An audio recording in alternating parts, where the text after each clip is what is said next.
Guys, what's up? It's me, Peekaboo25 here, and today I'm bringing you my Carowinds Synopsis.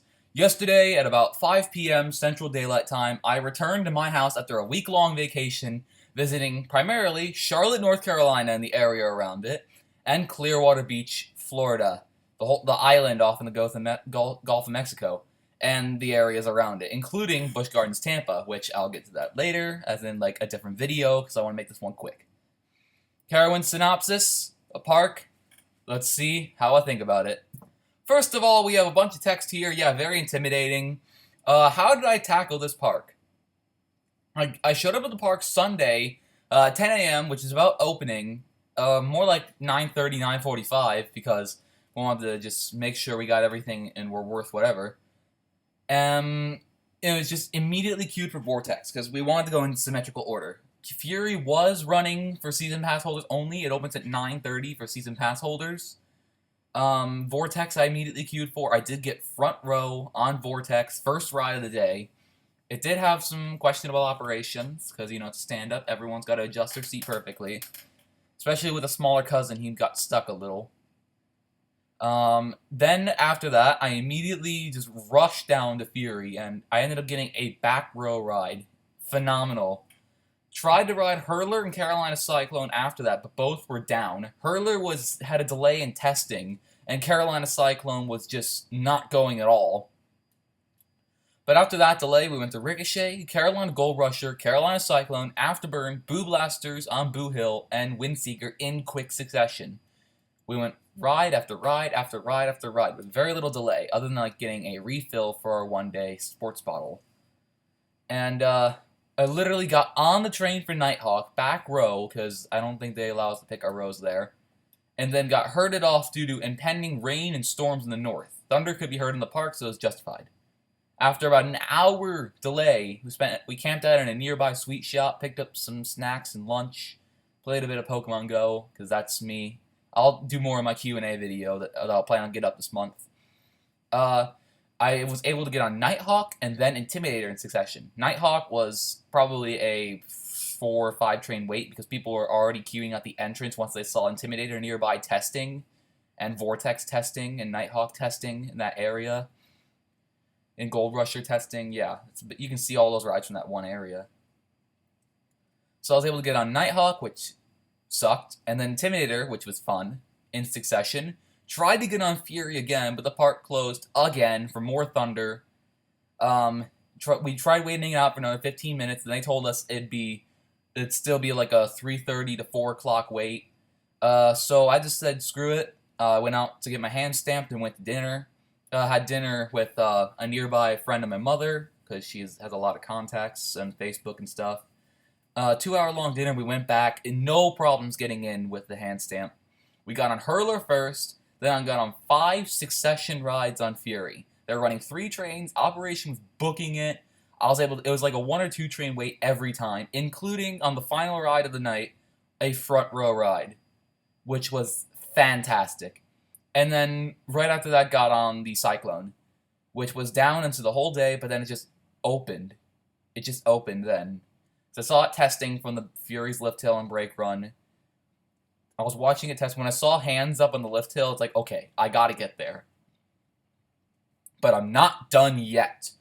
Got back for a few hours on Monday evening of August 8th. My original day I was supposed to be there, but hotel got rescheduled to be there a day earlier, because we can do a 12-hour drive to Charlotte, North Carolina in one day. Got a re-ride on Intimidator, Afterburn, Ricochet, Carolina Gold Rusher, Hurler, and got my first ride on Plants vs. Zombies. And I also rode Fury 5 more times.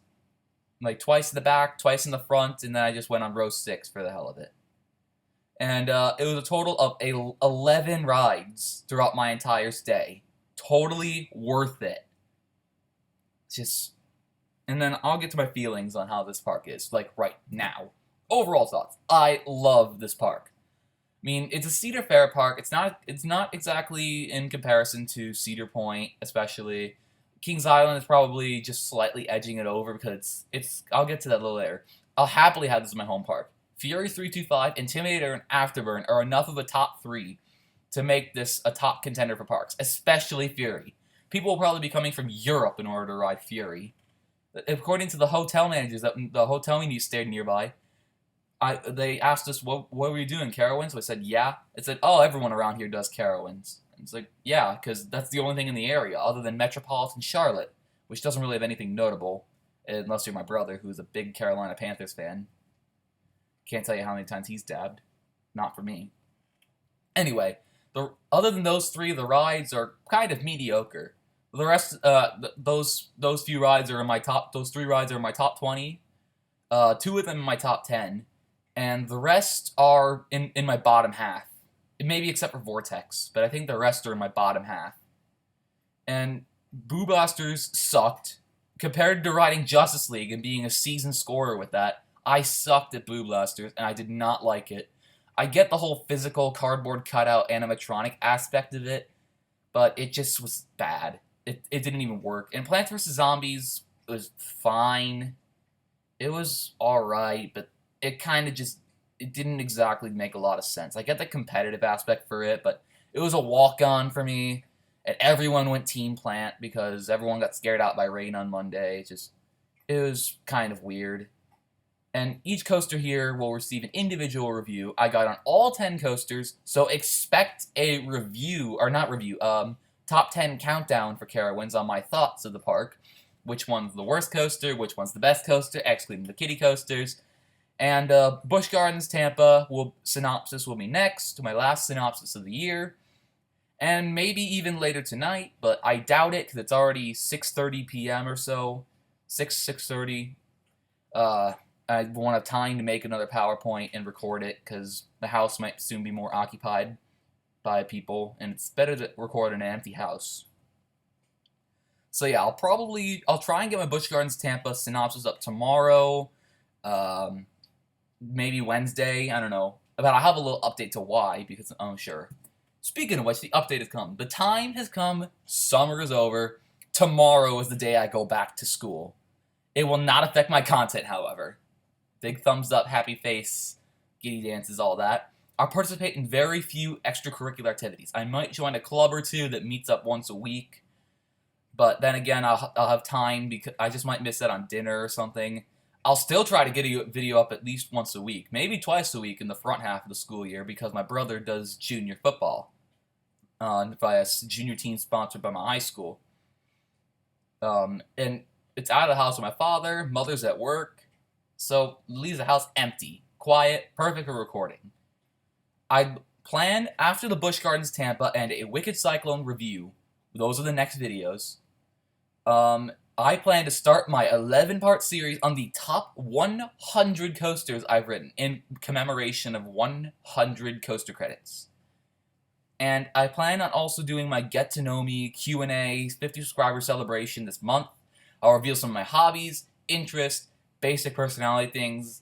You get to know all about the man behind this, and I'll be doing a face reveal because the recording software I use can do face and can do screen. I've never tested out the face thing, but so I might experiment with that. Roller Coaster Tycoon 2 is undetermined because I basically rely on one place to see if I can find some Steam gift cards, and that is my local 7-Eleven within walking distance. Or more like biking distance, but it's a nice 20-minute walk.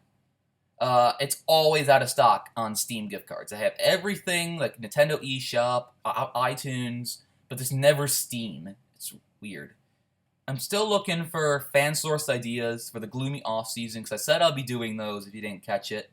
I'll be making analysis videos on most major attractions for 2017, like say, I already missed my chance on Mystic Timbers, but if, I don't know, Cedar Point releases a Mean Streak RMC, I'll be putting my thoughts on that. I'll be doing a analysis video and thoughts video on Six Flags September 1st mass announcement. All 13 parks get their rides announced. I might do another if there's another major coaster announced, I might do a video on that. Because those up-to-date videos is kind of what kind of just brings in the people. If anyone's even watching this far. But yeah, I have all these updates there, because it is the end of the summer. I have to get to pledging my 50 subscribers celebrations. Expect all those within the month. Maybe my 11-part series will carry into pardon me, my 11-part series will carry into September, because I'm going to be doing 11 parts. That's going to be missed credits, invalid credits, deceased credits, and the bottom 4, because I've written 104 credits. The bottom 4 will be getting the first part, plus the missed, invalid, kitty, deceased credits, and they'll be getting their own video. Then I'll do 191, 90s, 81, so on and so on until I eventually reach up to my favorite coasters. And you'll see some kind of controversial things, because some of them I haven't written since 2014, some of them I don't really remember that well, but others I remember clear as day, and I know exactly where they place. And I've still got to tweak my list a little bit. It's constantly shifting tiers, constantly shifting things. And maybe, probably like a couple places, because I do rank all of my coasters, so I can remember which ones are good, which ones are bad, which ones are meh, which ones are fun, which ones are just under meh. I don't know. But yeah, that is all, guys, for me. That has been my Carowinds synopsis and update videos throughout the probably August into September, with my next 2 videos, Top 100 Coaster Countdown Celebration, or Top 100 Coaster Countdown Bonanza. I think that's how I originally called it. Content updates saying that Roller Coaster Tycoon 2 is kind of canceled. Not canceled, but postponed. I'll be doing BGT Synopsis, Wicked Cyclone next. Q&A's coming this month. Steam gift cards, yeah, that's RCT2. Fan source ideas, still looking for those. Analysis videos for most major attractions in 2017 that are announced. I already missed Hershey Park and Kings Island. And yeah, so that's all for me, guys. This has been Peekaboo25. I hope everyone has at least survived school when going in, because I'm looking forward to it, to meet up with my friends that I haven't seen all summer, because they live beyond biking distance from me. But it's school. I gotta go back to, say, English class, which I despise English class. More of that in my Q&A. Yeah, that has been all. I hope you all guys have good luck, or at least tolerate school. Don't blow up in emotions, because emotions/feels aren't really that good. You might get detention. Anyway, just good luck in school. Stay in school. Hope you learn something valuable. I should probably just stop wishing and mentioning about school. That's a really bad note to end on. But anyway, guys, let's end on a proper note, and we'll end it and say peace.